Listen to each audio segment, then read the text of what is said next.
Hare Krishna, welcome back everyone to the GBC SBT Facebook Live page, and we're very happy to have with us today Caru Prabhu and Vaibhavi Dasi. They are the heroes out in Utah who started from nothing and now have one of the most wonderful communities in all of ISKCON. And in my own experience, they're kind of hidden gems. I've heard so much about the Color Festival, their relationship with the community, and particularly the Mormon church out there in Utah, and how they've been able to create such a vibrant and attractive tirta, really, for so many people in that part of the world. And yet the rest of ISKCON is kind of in the dark about all that you guys are doing. So we're very happy to have you with us today to get some insights on how maybe some of these things that you've been successful doing can happen in other parts of the world. So I'll open it to you, Caru Prabhu, right away to just kind of help us understand the general history of the yatra. What was there when you devotees began your preaching in Utah? I've always enjoyed public speaking and communicating, which is what I did for the 10 years I was Life Membership Director in Los Angeles. We were renting broadcast time from a station called KMAX out of Pasadena. Every Saturday morning, there was a block of programming that addressed itself to the Indian community. So we got our hour right in there in the midst of all that. Our broadcasts in 80 and 81 as a Life Membership Director, it was very effective. The Indian community became much more aware of our temple, much more favorable. The membership increased, the attendance increased. But after doing that a couple of years and spending about $1,000 a month for the rental, just an hour a week, my craving to do more on-air time got uncontrollable.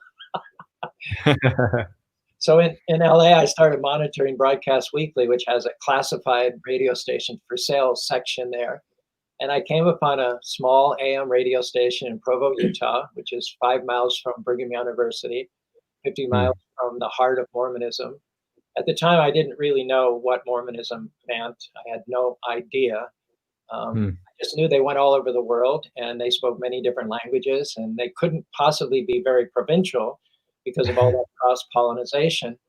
And so I saw the station for sale with 5 acres of land at a very, very good price. It wasn't doing well commercially because it was in the shadow of both the Provo radio stations and the Salt Lake City station. So we came up to look at it, and one thing led to another. We never originally considered building a temple. Our interest was through the oral and not the tangible or the visual. But as we sit here in 2020, we Vaibhavi's built two, not one, but 2 temples, which are now fully opening and functioning. How did that happen, Vaibhavi? Yes, please tell us. How did that happen? The whole thing's Krishna's plan. We didn't plan this at all. It just grew. In fact, at the beginning, we didn't have the land, but there was some adjacent land. We had the 5 acres. There was an adjacent 10 acres. And we thought, well, let's get a couple of extra acres and build something, more. But somehow in the process of trying to do that, we ended up with the whole 10 acres at a very reasonable price, financed. And then Caru said, okay, we should build a temple. So I stood up at one of the Sunday feast programs and said, in the future, we'll build a temple here, thinking many, many years. That week in the local Mormon BYU newspaper, there's a big headline, Krishna's building temple in Utah County. Then we had Channel 5, all the TV, all the radios came interviewing us about this temple that we're planning on building, which we had no intention of building. Anytime in the near future, anyway. Yeah. So anyhow, things grew, and we said, okay, we'll see what we can do. And the suggestion was, so do a drawing of what we would like. So I thought, well, I'll do an outrageous drawing, which we never can do.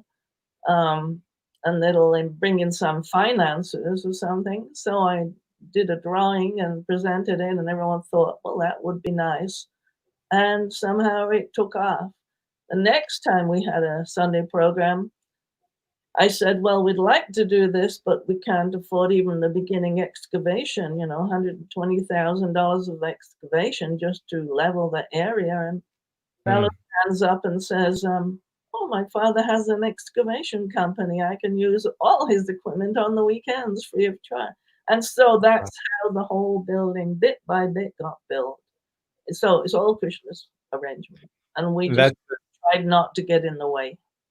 That's the first famous temple there in Spanish Fork, that gorgeous kind of Kusum Sarovar aesthetic. Right, yeah. Mm-hmm. There's also another story too, that we had the 5 acres, and we just put a down payment, and so it took us 10 years to pay off the mortgage, and there was no extra funds at all for 10 years. And this beautiful piece of land, we're elevated because it's a radio station, and radio stations towers are elevated land, but the adjacent land was even more elevated. It even had the hill went up, and it overlooks the entire South Utah Valley and I-15 to Yellowstone, Salt Lake City, and south to Vegas. And it's just 3 miles away to see all the cars going, and they can see the temple as well.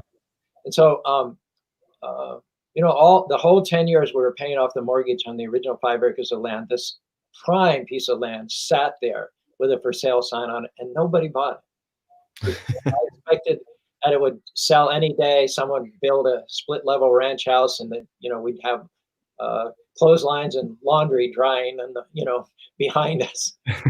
But Krishna just kept it aside. He just reserved it, and he must have veiled people's eyes. So finally, after 10 years, we paid the mortgage on the original 5 acres of land and radio station, and we had an extra $1,500 a month that wasn't earmarked for something else. And so I called the Catholic Church, who owned the property, and lo and behold, they had been told by the bishop that they needed to raise some funds quickly. So the price went from, originally it was $95,000 cash. They would not finance it. We had to get our own financing. My wife and I have no bank account. We have no credit history, so we can't really finance anything unless it's owner finance. We can't acquire any property at all. So they dropped the price. This is 10 acres of land. It's worth well over $1 million now. But in 1991, they dropped the price from $95,000 to $75,000, and they agreed to owner finance it. Wow. Okay. That's part one of the story. Part two of the story is we needed a $25,000 down payment, or the deal wouldn't be solidified. And as it so happened, 2 days after we signed the contract, there were 2 other offers for the land that were much higher than what we bought it for. So we had 17,000 and we needed 25,000. We needed it in a hurry. So we had gotten into llamas. In those days, llamas were rare and in high demand. So according to the law of supply and demand, we routinely sold male llamas for 1,000 and female llamas for 3,000. So we had a wealthy businessman. He owns a string of music stores, and he'd already bought a couple of geldings that he had up in his resort area home in Sundance. So he came and he wanted to buy a female llama. For well-to-do people, it's a nice backyard business. The first baby they have, you can sell it for $3,000 or $4,000.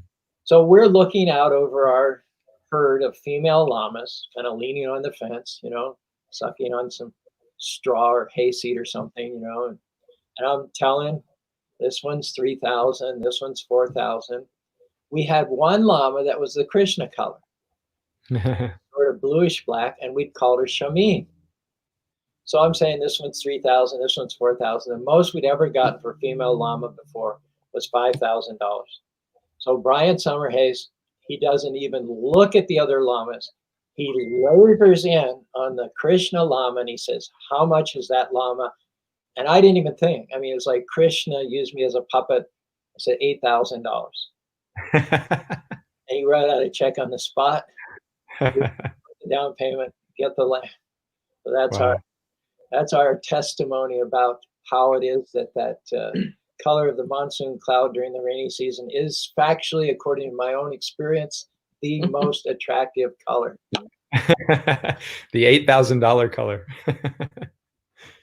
Very nice. So now you mentioned a second temple. So and I'm curious, actually, as somebody who's also started a community in Michigan, how is it beforehand? Were you holding programs? You had, some income coming in, congregation developing naturally. Was there any kind of preaching you were doing before you had the temple? we're talking Salt Lake City. Salt Lake City. Salt Lake City. Oh yeah. No, in Spanish Fork there. Yeah, we had. Yeah. Yes, of course. In fact, the first Janmashtami we held in a tent on hay bales in the radio station, and 400 people came out of nowhere. It was remarkable. But then we built a log house for residential purposes, and I designed that in such a way there was a large main room, and we would get 200 people inside that building, for Sunday programs. So yeah, we had a pretty vibrant Sunday program going even without the temple. Once the temple was constructed, of course, the community increased, but it is quite a distance from Salt Lake. It takes an hour to get here. And people were driving down every week. So Caru looked around Salt Lake to try and find a facility there. And that's another blessing, that there was a wonderful place with 4 acres right downtown, not far from the Capitol building. I mean, who can have that much land? And 4 acres. Already 13,000 square feet of buildings on that property had been owned by the Seventh-day Adventists as a school. Beautiful auditorium. So he was able to purchase that, another of those miracle sort of arrangements. And we started programs there. And it was a number of years, 4 or 5 years, before we're able to now construct also a legitimate temple on the property with arches and domes and make that an attractive feature. And it has 2 or 3 acres of gorgeous land behind, with fields for festivals and a gorgeous permaculture gardening facility. So even downtown Salt Lake, we have a natural influence of how to live with nature, not just in Spanish Fork. Well, we have 15 acres and lots of gardens and animals and farms. So. There's a difference, a core difference between the Spanish Fork Yatra and the Salt Lake. Spanish Fork is 90% Mormon. We're in Utah Valley, which is the next valley down from the Salt Lake Valley.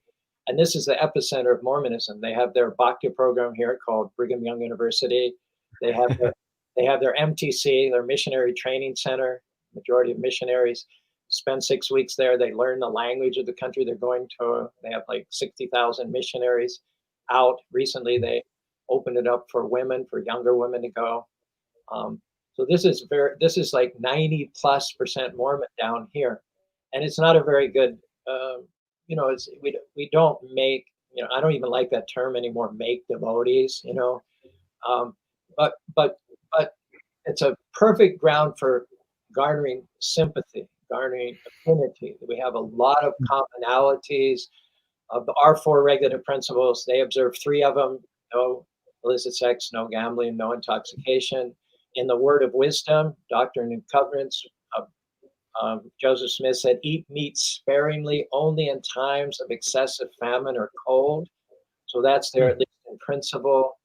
I remember NPR did a special piece on All Things Considered a number of years ago about the synchronicity between the Krishnas and the Mormons. The fact that from the very beginning, they kind of like took us under their wing and acted as a big brother, welcomed us and facilitated us. And it was interesting because the piece ended with this statement. It says, people who take their religion seriously appreciate other people who do the same. So there's a great bed of sympathy. There's a tremendous support for ourselves, for our festivals, obviously, which 60 to 70% our attendees are Mormons. The local people, whenever they have a relative in from out of state, one of the first places they take them to show off is our local Hare Krishna Temple and the animals, and we have a buffet there, a gift store. But it's not, we don't like get Krishnas. We don't make people Krishna devotees. We resonate, we churn up a lot of sympathy. We have a great tourist facility, a great festival venue. Every year, 3,000 school kids tour the facility. It's not unusual to see 2 or 3 of the yellow school buses in the parking lot. They come for 3 hours. They do kirtan, they do yoga, They eat lunch.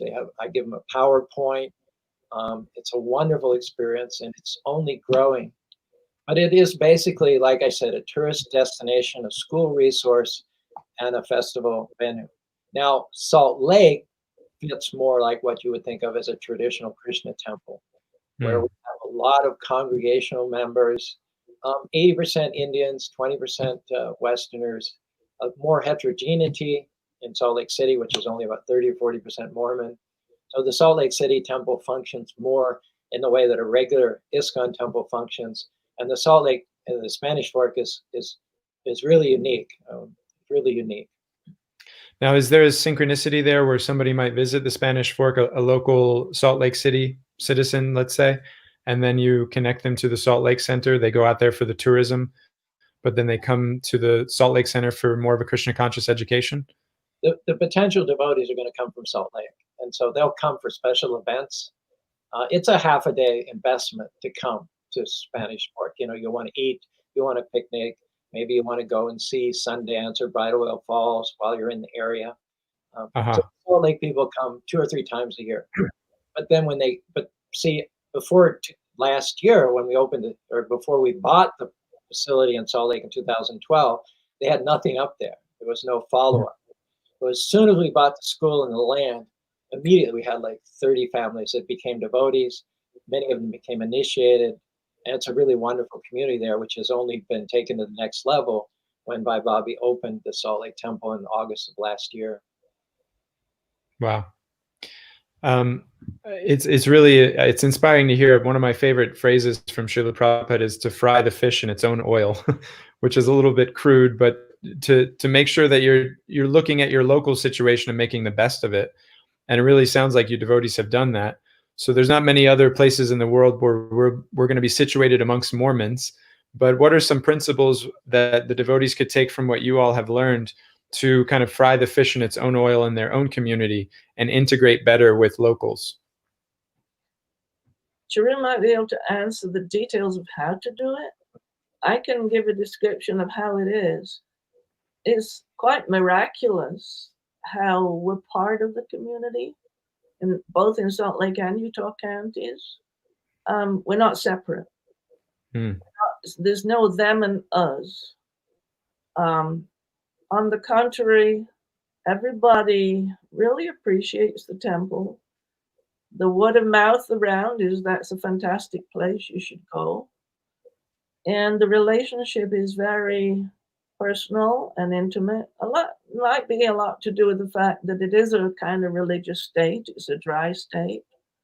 And we promote the same teachings and philosophy as they have about living your religious life. But we're very much integrated into the whole state, so that we go to dinner with the president of BYU, we go to dinner with the governor, we have Diwali festivals, we've gone to the governor's mansion many, many times.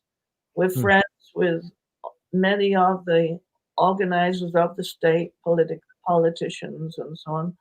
And everyone takes us as people to listen to and authorities, and who have a very important contribution to the state.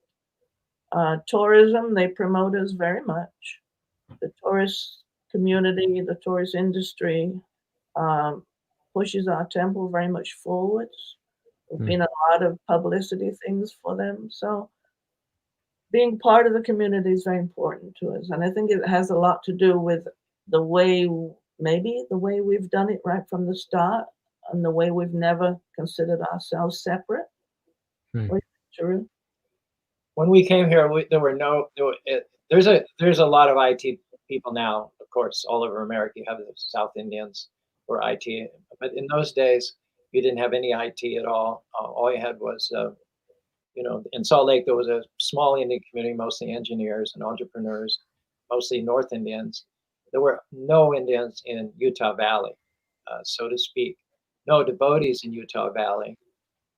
So when we came here, it says fools rush in where wise men fear to tread. That's probably us. We had no resources whatsoever, and so we couldn't think in terms of us and them. that would be fatal. We would have never gotten a foot in the door, what to speak of thrive, if we had a divisive sectarian mentality. We basically started with the premise that everybody's a devotee until they prove themselves otherwise. Very inclusive, not in the least, not a scintilla of exclusiveness or holier than thou mentality. You know, we just said we're here and we'll only succeed with your blessings, and we basically throw ourselves on your mercy. And we started right away with festivals.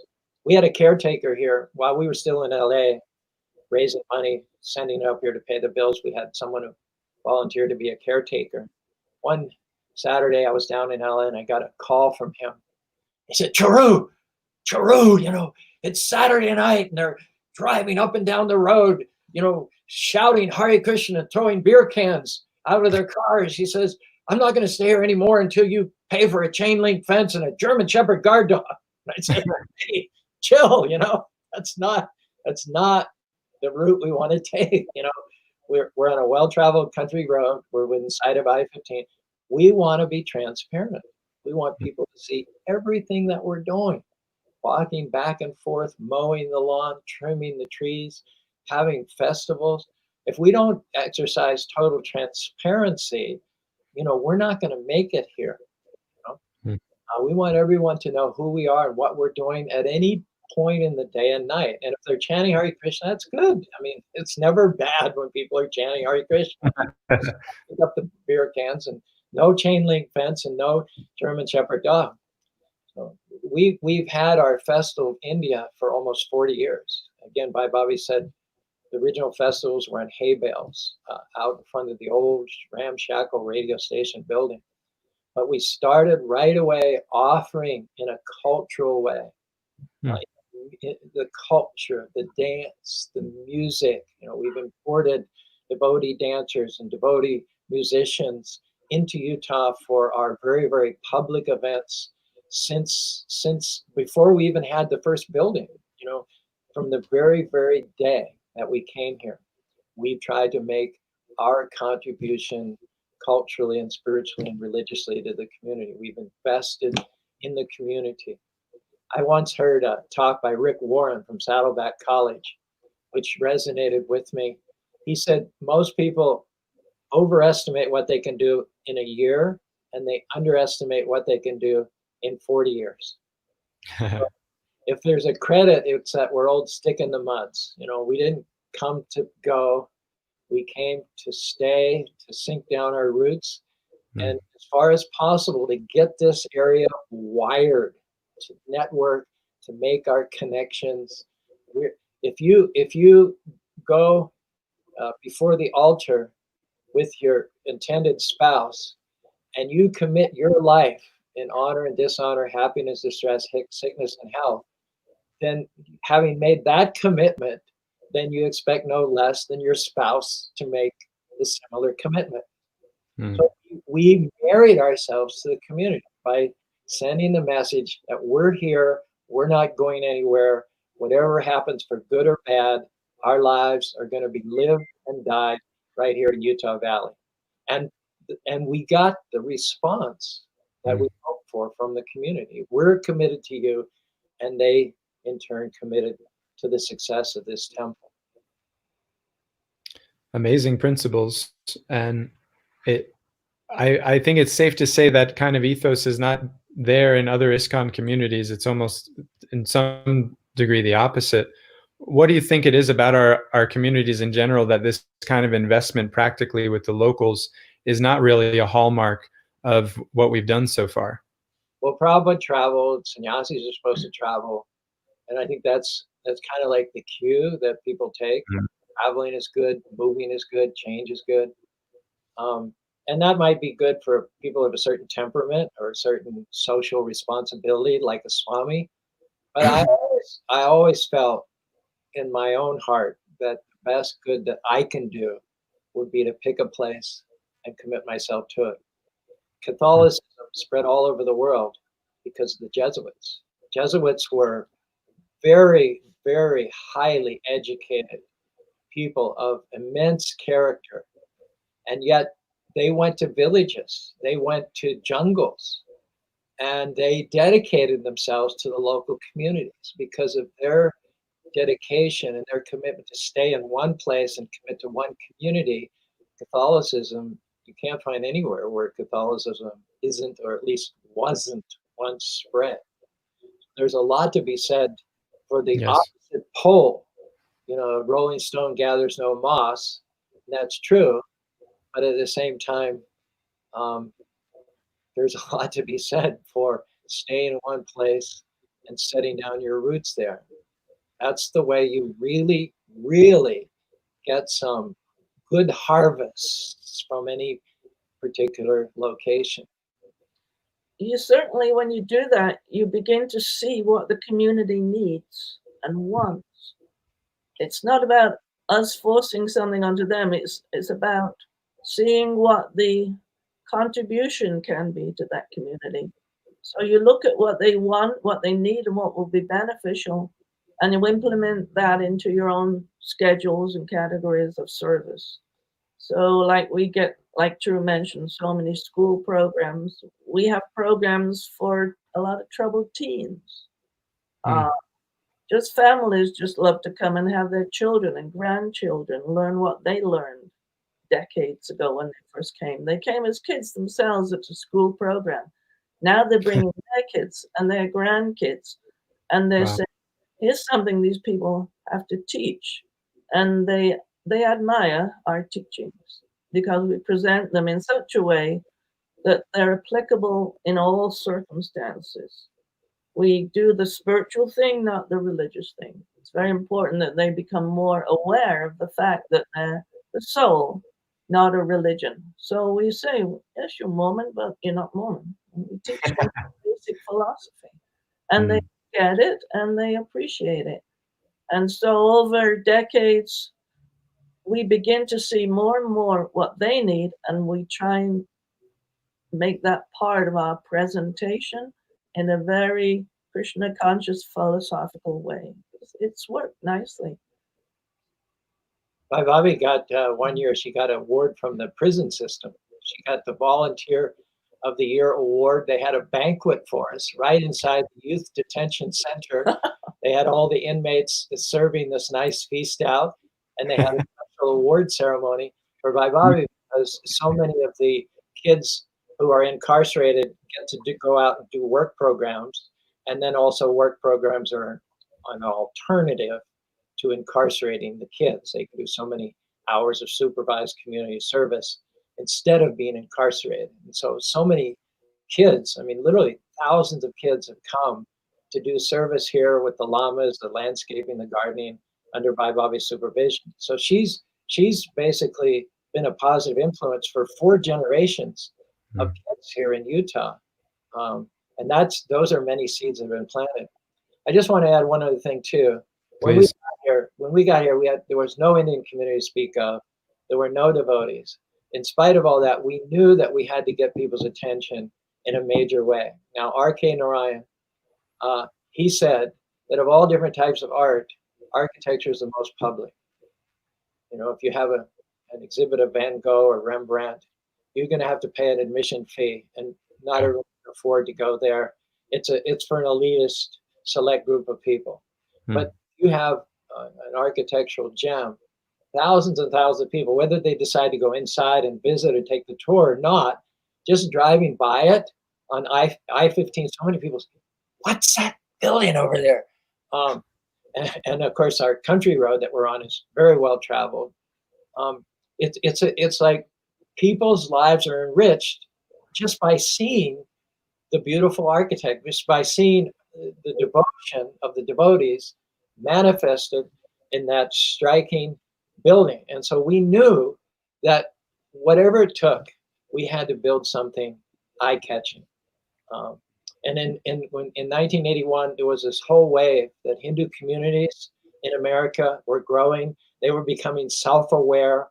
And in cities like Los Angeles, Chicago, and New York, there was already all this fundraising amongst the Hindu communities They have the New York Hindu Temple, the Chicago Hindu Temple, the San Francisco Hindu Temple. And I knew that we had to get out in front of that, because once that mentality hit, any resources that we had would go out otherwise.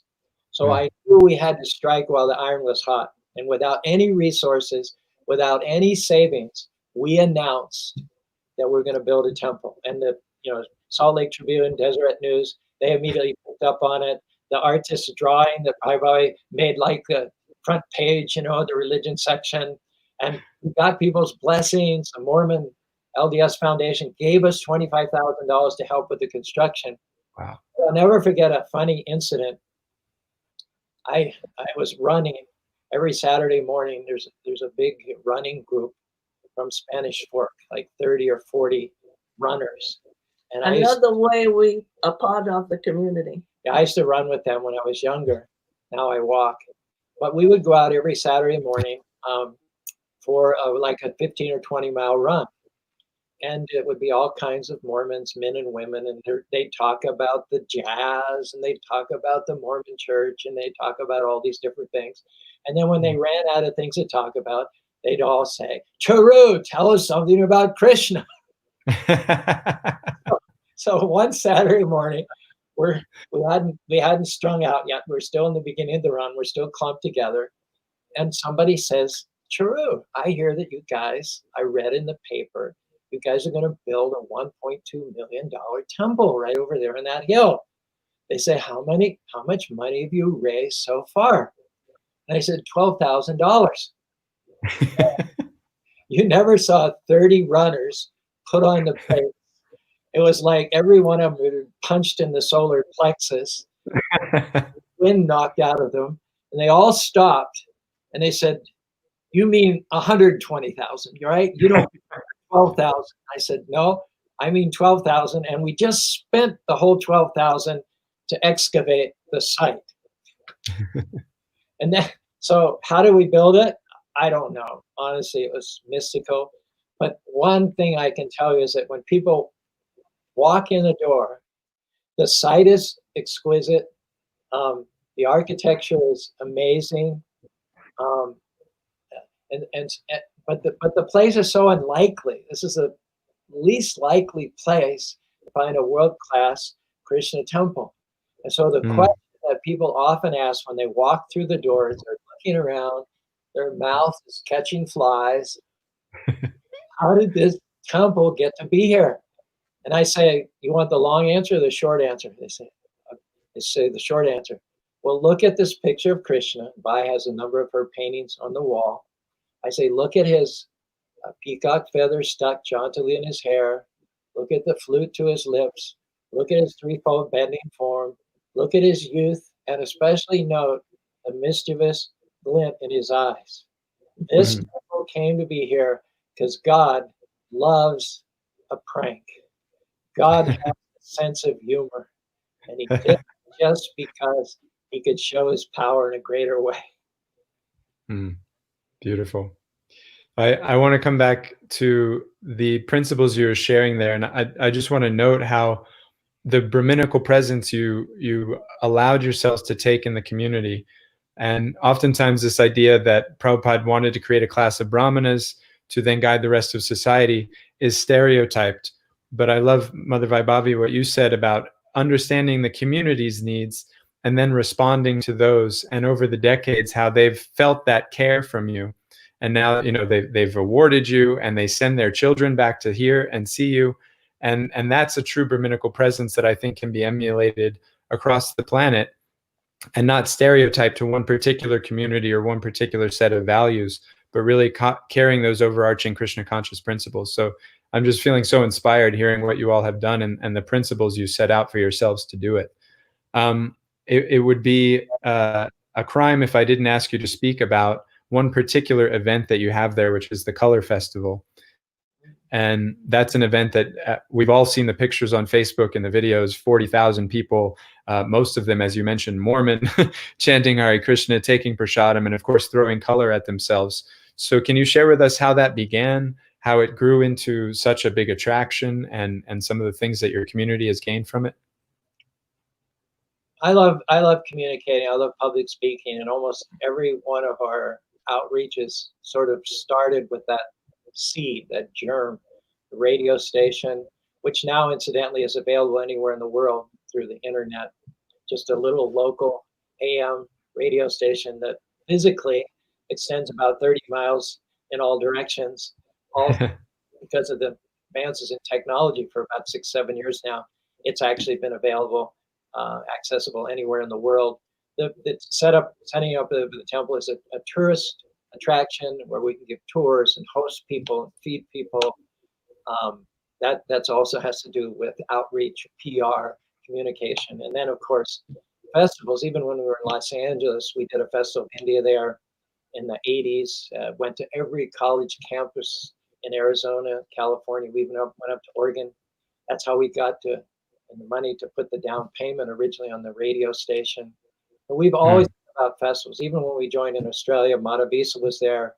The Sunday feast was a festival. Hardly a Sunday feast went by that we didn't have a drama.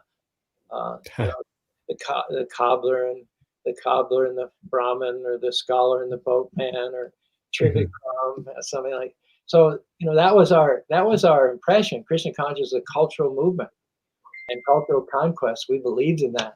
We've always been attracted to that aspect of Krishna consciousness. The Festival of India we have every fall. That's almost in its 40th year now. We have a big 20-foot high effigy of Ravan, and we burn him spectacularly after dark with flaming arrows and fireworks and all. That's great. And then we started the Festival of Colors. The first one we had was probably 7 people, 3 BYU students, 3 Indians, and 2 devotees. And we did it indoors, which don't ever try it indoors, really. Big mistake. I was cleaning colors out of the grouting with a toothbrush weeks and weeks later. We had it, and at that time nobody outside of small pockets of the Indian community was doing colors. And we were the only ones doing colors from way back when, 25 years ago. And so on the basis of the uniqueness and novelty of it, the crowd would grow every year, would double every year. So we got to about 2007, and we're getting like 1,000 people now. And just having one color throw, having a bonfire for Holi, and having a kirtan, like one guy chanting Hare Krishna with a set of kartals. And we get 1,000 people. And so I'm thinking, okay, we gotta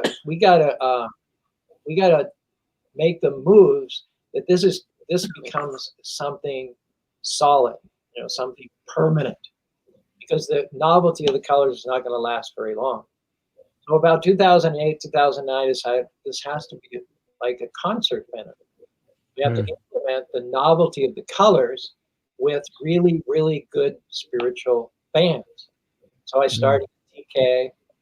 We have a great band locally by our devotee Jai Krishna Das. It's called Ananda Groove. We had Namrak, and the crowds continue to grow. So by 2008, we're getting 3,000 people, and we're having 2 color throws. We have a color throw in the morning, and then we have a break for a few hours, and then there was an afternoon crowd. So we'd go to 2 color throws. So then by 2010, we're getting like 5,000 people, and so then we decided, and we're bringing in more bands. And there aren't enough devotee bands to fit the bill to do what we want. So we're starting to reach out to like Larissa Stowe, MC Yogi, Jai Uttal, CC White, people like that. We're starting to bring them in for the festival. Some dancers, and now we've got Saturday from 10 in the morning to 5, and a color throw every hour. So there's a crowd there all day long, some coming and going, but there's always like 3,000 or 4,000 people there. And then in 2012, I believe we hit a huge peak. It was reported 60,000, 70,000 people. We weren't charging admission at that time, so there's no way to verify it. But then everybody, the pictures started appearing in YouTube and in Flickr, and then everybody started to invent their own color festivals. And these were not as pure as ours. And they would often involve eating and intoxication and foul-mouthed DJs. People started calling us and asking if they could buy colors from us. And at first I tried to talk him out of it. I say, look, this is our culture. We want to keep it pure. We don't want to dilute it. We don't want to commercialize it. And then the color runs, and they all came out of Provo. Color run, Travis Snyder, he came to our festival and he got the idea to combine it. Color Me Rad, right out of South Jordan. So the whole phenomenon of color runs, which went to 60 countries and generated hundreds of millions of dollars, started right here in Spanish Fork, Utah. So I realized that, people are going to do their events anyway, whether I sell them the colors or not. So I decided, well, if you can't beat them, join them. So I started selling colors to all these different entities. So instead of, we used to bring in one container of colors from India. So now we're bringing in 4 or 5, 6 containers, And we're starting to get very well funded, from wholesale colors. But the thing is, the earlier implementation of the music and the yoga and the food really made a difference in 2012, because there were so many color events then that we could no longer get by just on the novelty of it. But fortunately, we implemented or complemented the color throws with lots and lots of really, really, really good music. All spiritual, all mantras, but ska, reggae, hip hop, rap, dub, rock and roll, a whole something for everybody, even, our generation as well as the 16-year-old generation. And then, I would get so much wonderful feedback from young kids. They would say, this has given me a new lease on life. I'm open now to all kinds of possibilities for my future. They would hug me. They would high five me. They all want to get their pictures taken with me because I'm on the stage as the MC and I'm preaching in between all the bands and everything.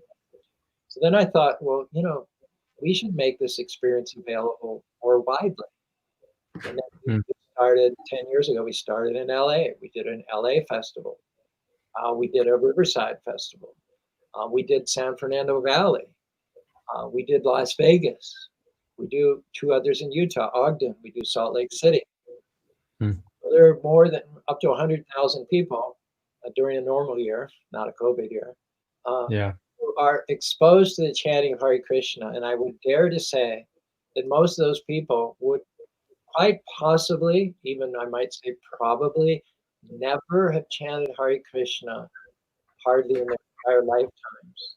And yet with the lure of it and with all the brouhaha and all the hype about it in Utah, they come with this fixed intention of chanting and dancing until they drop. Amazing. And it seems like you've really, as you, Mother Vaibhavi was also mentioning, integrated yourselves into this culture of what it takes to throw a good party for a young person. So can you share some principles for the rest of us? Some of the music genres you were throwing out, I don't even listen to. So what are some principles of throwing a good party for a young person today and still keeping it Krishna conscious? Well, even with all the transformational festivals that have abounded in the last decade or so, what is it called? The Bhakti Fest and then Life in a Bottle. They even have a Nam Fest, a Rise Fest in Colorado. There are dozens and dozens of transformational festivals. Many of them incorporate kirtan or sacred music. Many of them go around the term bhakti. Many of them are vegan, vegetarian, raw food. Most of them incorporate yoga and New Age workshops and all that. Even amongst all of those, we're unique because we insist that the audience interact with us. We tell our performers, you're not up there to show off. You're not up there and to have the audience sitting and Googling and gawing about how talented you are. It's not about you. It's about glorifying Krishna. And the more people engage their voices and their ears and their eyes and their senses, the more successful we are. And so because we've insisted on that, and we won't continue to support an artist who comes from a selfish angle of view. And our artists, have gotten so expert. Malini, Akanksha, Jai Krishna, Ananda Groove Band, Katie Wise, Larissa Stowe. They've got so many tricks up their sleeves for engaging the audience. And of course, in modern day, we know people don't have an attention span that goes for more than 5 minutes. So, for instance, if you have a dance segment, first of all, you bring some people up on stage, you give them a chance to dance, or whose birthday is it, or whose anniversary, and where are you from, and what are your dreams for your life, and have some kids. Let's get 10 kids up on stage, and then everybody goes down with the audience, and then they do a dance circle, and people get in the middle, and they do break dancing or whatever they want, and then we do partner dancing. Everyone locks arms and picks a partner, and they'll go dance, and then we'll do the Soul Train dance, and then we'll go in 2 lines and go together and go back. Just all these different techniques to just keep people engaged, take their energy, their youthful energy, and for that day at least, spend it all for Krishna. Beautiful. We've got a question from Kuladri Prabhu. Do you have advice for temples that would like to put on a Rath Yatra in their city by themselves with event teams and rentals rather than depending on FOI? Well, I started the festival, the Rath Yatra Festival. The GBC originally asked me to get some carts together, get some exhibits, and offer Rath Yatra accoutrements, paraphernalia to festivals. And that's what we did in 1980 and 1981. We had 2 24-foot rider trucks, myself and Davy Day, and then Madhua joined us at our first festival in New York. So we used to offer, we used to offer exhibits. Davy David had a mobile Rath cart there, which traveled in the East Coast. So we used to offer that to the festivals for $350. I remember the first Toronto Rath Yatra, we went on that island and we set up our exhibits and we had the cart and we charged a temple $350. And then we supplemented our income by doing food booths, like at the Whole Earth Festival in Davis, the Orange County Festival. We would do bake sales and we would do other festivals. We would do food concessions, the LA street scene, so that we would subsidize ourselves and not be a burden on the temple. But then in recent years, they got this 18-wheeler and there's so many road taxes you have to pay and you have to have a CDL. And so the cost of being able to offer that to the temples really, really is, I don't even know what it is now. And so I decided that, we're not going to, we'll take what it would cost to have FYI for 1 year. We'll take that income and we'll buy our own tents, we'll buy our own stage, we'll buy our own feather flags, and we'll have everything that we need to do it locally. And we still use those same tents, those same feather flags, and we have no rental. We have no rental expense to deal with. So financially, it's much less oppressive. It's much more practical. It's much more doable. And it seems like maybe those resources you've also been able to use for other festivals, not just a kind of one-off experience. Yeah, I mean, we have 15-foot feather flags. We get them quite cheaply made in China. Ganesh, Shiva, Ram, Lord Chaitanya. We use them. We go to San Fernando Valley. We go to Woodley Park, and voila, you have a whole, it's India. Beautiful colored tents, again made in China, Alibaba, and you can take any plain soccer field and transform it into Vaikuntha. Just feather flags, which cost maybe $150 each, and maybe it's 10 or 12, I don't know, $400 or $500 tents, and then your own stage. We don't buy our own sound system because that's just a headache. We do rent the sound, but we have our own stage, we have our own tents, we have our own flags, and we sell T-shirts and we sell bandanas and buffs, things like that, and of course we sell colors, which bring in a good income. And so I think it's within the capabilities of temples to buy their own materials and do their own festivals, and then still bring in Madhua and the festival colors maybe once a year for a big splurge. Wonderful. So we're coming up on the close of our time. So I'd just like to put it back to both of you, sharing anything that you would like everybody to understand about what you've done there, maybe principle that they can take into their own yatra, about how to, especially my interest, integrating into the community, which is, it sounds to me over and over again, all these different successes you've had have come from this broad-mindedness and willingness to work with so-called others who are not part of the devotee sangha explicitly, and just recognizing the common values you have, and beginning from there to cultivate relationships. So what can you both share with us as a close around those ideas?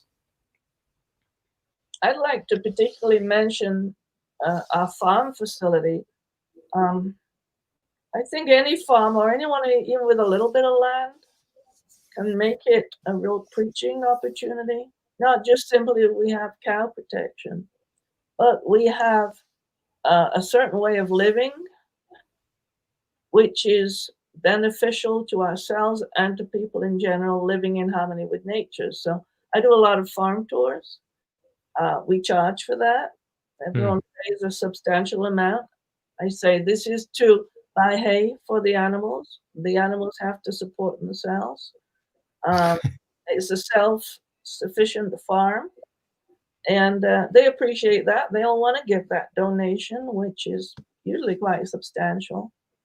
And I also show them that we have only animals that people don't eat. So it's a way into discussing vegetarianism. We have koi fish in the pond, hundreds of koi fish, which we sell. They support themselves, but nobody eats koi fish. We have peacocks. Sometimes we sell all the feathers, or sometimes we'll sell baby peacocks because we get overpopulated. People really want beautiful birds. We have the llamas, very popular. It's a fashionable thing. People come to see the llamas just for their own sake. I say we can keep llamas. No one eats llamas. Everybody loves llamas. And then from that, we go and see our cows. We have 3 sacred cows, Gita, Gauri, and Nandi. And they learn about, it's a holy cow. And I say, whenever you say holy cow, this is what you mean. And teach them about vegetarianism. So they learn how to see the soul in all creatures. I tell them there's no difference between this cow and this tree and this bird and ourselves, that we're all souls. So at the end of an hour's tour, they've learned tremendous amount of philosophy just by looking at the animals and just by having fun. So it's important to us that and then of course the organic gardens. I say if you have a cow, some land, you grow your own food. We have fantastically successful organic gardens. We're feeding our organic gardens from our koi pond. The fish water goes to fertilize everything, and it's just growing like plants are growing like weeds. No weeds are growing. So the environment. So wherever you are, you can create not just a city situation, but within that city situation, I'm sure you can provide something which is attractive, even if it's just parrots, which enables you to communicate with people. They become attracted by beautiful things around, create beauty, create a beautiful temple, create beautiful paintings, create beautiful creatures, not just human beings. And they love that beauty, and they'll come to see it and really enjoy it. And just based on that, they'll like you because they like what you like, which is something very important for the soul, which is the peace and beauty of Krishna consciousness in our culture. Yeah, she's saying everybody's disarmed by animals. So if you're in a place where you can have animals, by all means, get animals. If you don't have animals, you're in a city environment. I think what preaching means is time, place, and capital letters, audience. If you're going to be a preacher, you have to consider your audience. That's what it's all about. People say, well, let's just do it like Prabhupada did. And yet, how many concessions did Prabhupada make to a Western American audience? It just, so many of them, you just tick them off on our finger. So people who are traditionalists, the fact is our tradition, established by Prabhupada, is innovative. Our tradition, the example that's set by Prabhupada is that we can't modify the essence of what we're speaking, but we can change the packaging according to time, place, and most importantly, audience. Things are changing dizzying, astounding rate. And unless, as a preacher, you're not constantly thinking about where your audience is and how you can meet them where they are with Krishna consciousness, you're going to become irrelevant very, very quickly. So we try to be relevant, especially to the up and coming generations, because they're the ones that are going to be in charge in just a few short years. Wonderful. And we do have a few more minutes. So during this COVID situation, obviously it's been a time of introspection for many yatras and looking about what they could be doing differently. Are there any ideas that you would like communities to consider focusing on as they come out of the kind of gridlock of the lockdown and back into a kind of normal opportunity to connect with people? Vaibhavi may have a comment, but one thing, I think that during the COVID, our strength is coming out. What we have, the treasures, the power, the personalities, the purity is coming out during this virtual reality time stronger than it's ever manifested before. We've always emphasized publicity, architect, festivals, mass gatherings, radio station. We're all about reaching the largest number of people. And that has been totally truncated during this last 2 months. Temples been closed. We're just starting. Festivals were all rescheduled. But we have so much, and you can go on the internet, Facebook, YouTube, at any time and see, Radhika Raman, Gauranga, Gorgopal, Madhavananda. I mean, I'm on 6 times a week. I'm not on their level, but you can't help but stumble over these devotees. And the instances, I'm sure, where someone just accidentally comes across someone like Madhavananda and then, just can't leave it, just like, well, let me just hear the next sentence, the next sentence, the next. I mean, I'm confident that with the online presence that we have right now through Zoom and what you're doing, we are attracting a lot of people. Our strength is coming forward. So this has been a very fertile time, I believe, for us in terms of outreach and attracting people to Krishna. I think after this, when people go back and they're no longer able to spend as much time online, a lot of people will have a taste for Krishna consciousness that they didn't have before the COVID. But what should we do when we go back to normal? We should try to do better in our public outreach, in the physical person contact. And of course, street sankirtan, nicely done, a beautiful singer, choreographed, is always the #1 way of interacting with the public. But then again, there are devotee festivals and then there are festivals for the public. And they're not the same. But we can do a lot more in terms of organizing festivals, organizing tourist spots, building temples that will be very, very attractive for the public. So we've been unable to do any mass gatherings or tourism, and we've really, really shined. We've really shined.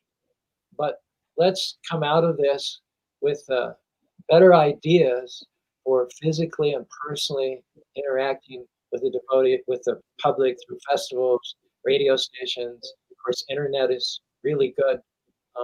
Let's just work on that. So outreach is fine, but also the in-reach. So one thing we've been able to do here somehow or other is also develop a self-sufficient community. As long as that's going on, back home we have organic gardens, we have our farm, we're self-reliant, and ISKCON's beginning to see you need that. Every community that has the facility should be growing its own food, becoming self-sufficient, getting its own power. We can be off the grid anytime we want, and at the same time do all that outreach. So that's very important. I understand, I saw that thing by Charu, Actor Charu Swami, where he's asking for Mayapur funding and so on, because now they're in tremendous lockdown. But he's also saying now we're beginning to realize how important it is to be growing our own food, etc. So these are very important. If you have any facility for that, get yourself in a community outside of the city and become self-sufficient also whilst you're doing your outreach. Even in the city, you know, wherever you have land, grow something. Everyone's backyard. From your balcony, from your terrace, grow something. You know, I don't see how you can really be Krishna conscious without emphasizing growing your own food and offering to Krishna. Wonderful. So we're up against the Kaladanda of time, but so much has come out in this conversation. I think we'll be happy to have you back again soon. A lot of excitement from the devotees here on the comments appreciating your wonderful service. So thank you, Charu Prabhu and Mother Vaibhavi. It's been an honor to have you on today. And hopefully we can bring you back again in the future to discuss, flesh out further these principles of integrating in your community, expressing Krishna consciousness in a wholesome, down-to-earth way, the self-sufficiency, and all the other wonderful things you're doing. Thank you very much. Hare Krishna.